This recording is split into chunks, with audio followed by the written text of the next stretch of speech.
Darussalam Lawang. Yang kedua bersama Bapak dari Haji Dr. Adasino Khalis Hidayasi, Wakil Ketua Wilayah Muhammadiyah Jawa Timur. Menarik sekali, tadi sudah ada omongan yang sama dengan hati dan lisannya yang pilih. Nah, kalau di bulan puasa begini, lisan yang tidak terjaga seringkali rasanya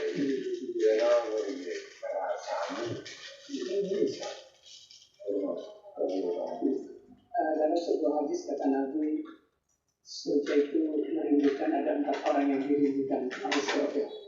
Di antaranya kan ahli Al-Quran, orang yang membaca Al-Quran, kemudian hafidhul lisan, orang yang menjaga lisan, subhanallah, itu termasuk orang yang dirindukan oleh surga. Kemudian muti'an, orang yang menyantuni, memberi makan ya kepada orang yang tidak mampu. Kemudian wasaimina fi Ramadan, orang yang berpuasa di bulan suci Ramadan. Yang menarik tadi yang kedua, jadi orang yang menjaga lisan itu termasuk orang yang dirindukan oleh surga. Subhanallah. Ada sebuah hadis dari baginda Rasulullah SAW. Ketika seorang sahabat bertanya, ya Rasulullah, ma asyaddu syai'in ya Rasul, bencana apa yang paling dahsyat dalam kehidupan manusia? Nabi bilang waktu itu, ghadabullah. Jadi bencana yang paling dahsyat dalam kehidupan manusia yaitu kalau Allah sudah murka, sudah marah. Terus sahabat tadi bertanya kembali, "Fama yujini ya Rasulullah?" Kemudian bagaimana aku supaya terhindar dari murka Allah? Nah, Nabi bilang, Allah ta'budu. Itu kan artinya kamu harus bisa menahan diri, menahan emosimu, juga harus bisa menahan. Kalau sekiranya tidak ada manfaatnya, ya nggak usah tinggalkan. Nggak usah nuruti hawa nafsu ya. Karena semua kita kan punya keinginan yang nafsu. Nah itu kalau itu semuanya harus diikuti, dituruti, bisa hancur itu. Harus dipikirkan dulu. Jangan sampai seperti para yang sudah. Iya, langsung asal tembak aja. Asal balik ini. Kita ke penelpon dulu. Assalamualaikum. Dengan siapa Bapak? Di mana? Jalil. Nur Salim. Nur Salim di sebelah aja. Mau pertanyaannya Pak?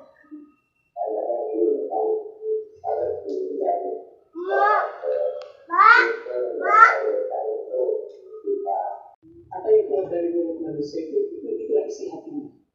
Jadi kalau hatinya baik, yang keluar dari mulut itu juga baik gitu. Ya, ini menyambung hati sama lisan ini ya? Iya, makanya Nabi pernah bilang apa? La yastaqimu imanu 'abdin hatta yastaqima qalbuh. Ya, iman seseorang itu tidak akan lurus baik kecuali kalau hatinya baik. Ya, hatinya lurus. Dan hati ini wala yastaqimu qalbuh hatta yastaqima lisanuh. Hati ini juga tidak akan baik, ya lurus, lempeng, kecuali kalau lisannya apa? Baik juga gitu. Jadi apa yang keluar dari seseorang, dari mulut, itulah cerminan hati seseorang gitu. Makanya saya sering buat sebuah ilustrasi begini. Apa yang keluar dari mulut seseorang itu ibarat seperti air hujan. Air hujan. Jadi air hujan itu kan memberi manfaat untuk orang banyak. Mulut ini pun juga bisa. Ketika kita suarakan, kita sampaikan dakwah ayat-ayat Allah di muka bumi ini akan memberi manfaat untuk orang banyak.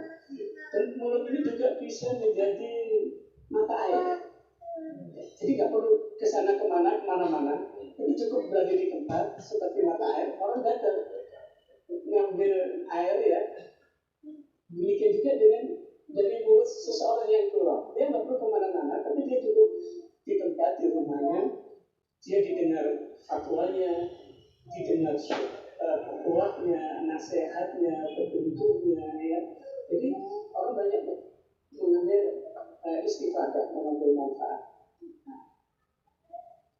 Kemudian yang ketiga, ibarat mulut ini seperti air comberan, ya maaf ya.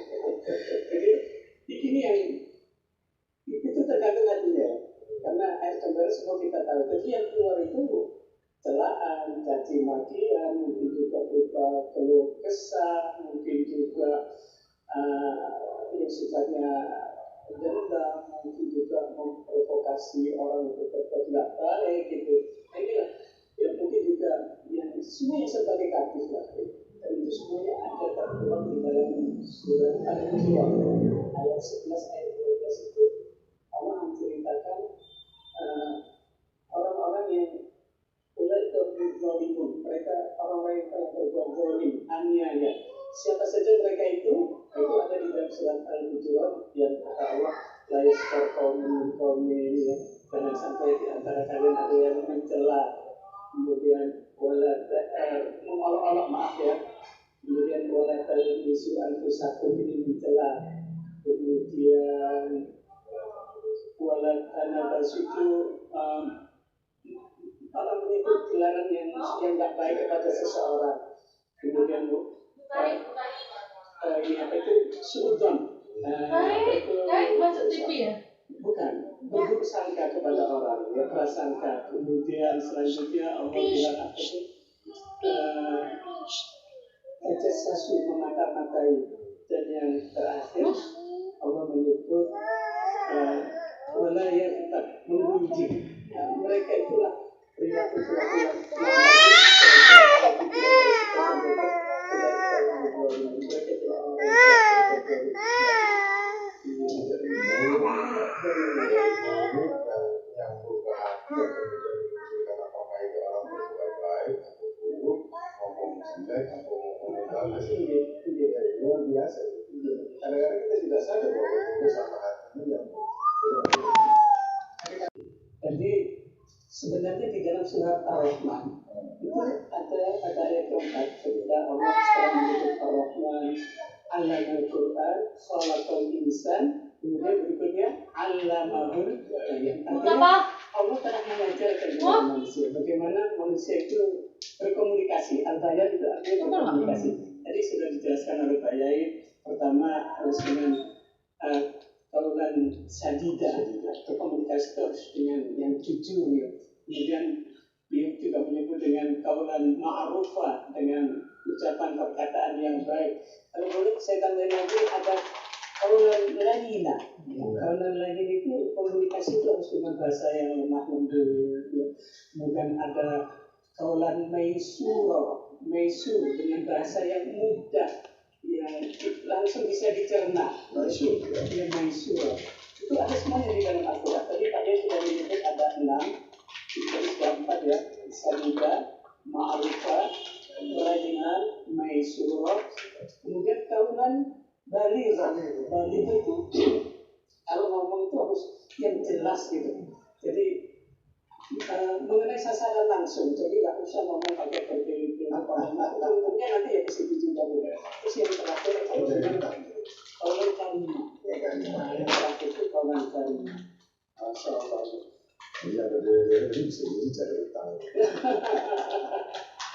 Saya jauh ya. Tapi ngomong tentang kaulan lain, lemah lembut. Tidak semua orang bisa. Kadang-kadang perwatakan seseorang berbeda-beda. Tapi kadang-kadang dengan perwatakan berbeda itu dia mau ngomong halus, dia susah. Karakteristik itu seperti itu. Bisa kan mempengaruhi itu. Saya ingin jelaskan kaitan ayat ini. Ayat ini Lagi masalah. Tapi mohon Pak, terima kasih. Waalaikumsalam warahmatullahi wabarakatuh. Pak Rahman, terima kasih. Aktif sekali Pak Rahman selalu mengikuti ini aja orang ngomong dari hati dengan lisan tidak sama. Dan ngomongnya halus tapi artinya. Ya, kalau boleh saya bicara gini. Pintu masuk hati itu ada 4. Jadi apa yang dilihat, apa yang didengar, apa yang diomongkan, dan apa yang dipikirkan. Yang masuk ke dalam hati. Jadi kalau yang diomongkan, dilihat urusan duniawi, tapi yang masuk ke dalam hati juga urusan duniawi. Yang keluar pun ke mulut akhirnya juga urusan duniawi. Jadi ya pintu masuk ini yang kita harus lebih selektif. Jadi agar yang masuk ke dalam hati itu sudah disaring ya, artinya yang baik-baik aja gitu. Jadi apa yang dilihat, apa yang didengar, apa yang dibicarakan itu semuanya harus yang baik-baik. Kalau yang didengar, diomongkan itu bicara tentang kebesaran Allah, insya Allah yang masuk ke dalam hati itu juga bicara tentang kebesaran Allah. Jadi begitu keluar dari mulutnya pun juga zikrullah gitu. Makanya ketika ada orang dipijat secara refleksi, begitu dia mengaku kesakitan, ada yang ketika ditekan sarafnya atau uratnya, ada yang langsung teriak-teriak, mungkin isu-isu dan lain sebagainya. Karena jorok. Karena dalam hatinya seperti itu. Jadi ketika hatinya itu dipenuhi dengan zikrullah, yang keluar juga istighfar mungkin. Allah gitu. Ketika kesakitan dia menyebut apa? Allah gitu. Masya Allah. Ini bergerak dengan kebiasaan ataukah latihan atau gimana kalimat-kalimat itu? Jadi gini, ada penelitian saya pernah ya. Orang itu, anak terutama, kalau dilatih 31 hari, ada kebiasaan begini. Ada anak setiap mau tidur, gosok gigi dulu. Tiap hari gosok gigi. Kalau sampai 22 hari, biasanya menjadi kebiasaan. Ini Latihan yang terus-menerus menjadi kebiasaan. Kemudian mulai menjadi watak. Jadi kalau puasa, ini kan mengendalikan antara mengendalikan omongan ya. Itu 30 hari. Mestinya kalau dilatih betul, setelah 30 hari biasa. Sudah biasa baik. Tapi kalau di Ramadan tidak ada pengendalian diri, ya tidak terlatih. Jadi latihan itu menjadi kebiasaan yang menjadi watak dan watak akan bawa terus. Yang pertama, Uqbah bin Amir, dia pun bertanya, ya Rasulullah, menajati, ya Rasul, jalan untuk mendapatkan keselamatan itu bagaimana? Kata Nabi apa? Sambil menunjuk jarinya ke lisannya, amsik alaika lisanah, jaga lisan kamu baik-baik, kata Nabi. Kemudian yang kedua kata Nabi, kamu kalau bisa tinggal di rumah aja, maksudnya jangan banyak keluar kecuali kalau memang perlu. Dan yang ketiga, kalau kamu mau minta ampunan, insya Allah akan diampuni oleh Allah Subhanahu wa Ta'ala. Simpel sekali itu. menjaga lisan, semua sudah bisa menjaga lisan. Terima kasih Eji Ahmad Toha dan Terima kasih masuk ke pesantren dari Selat Lawang dan juga dari Dr. Khalis tidak. Terima kasih juga yang bermanfaat. Baik, pemirsa TV Jawa Timur yang dirahmati Allah, alhamdulillah rasa waktu kita sudah menikmati maghrib tentu saja berakhir sudah. Saya Umar hari ini bersama saya. Terima kasih. Selamat berlangsung buka puasa. Akhir kalam Allahul muwaffiq ila aqwamit thoriq. Assalamualaikum warahmatullahi wabarakatuh. وماضي الأفعال بالتامس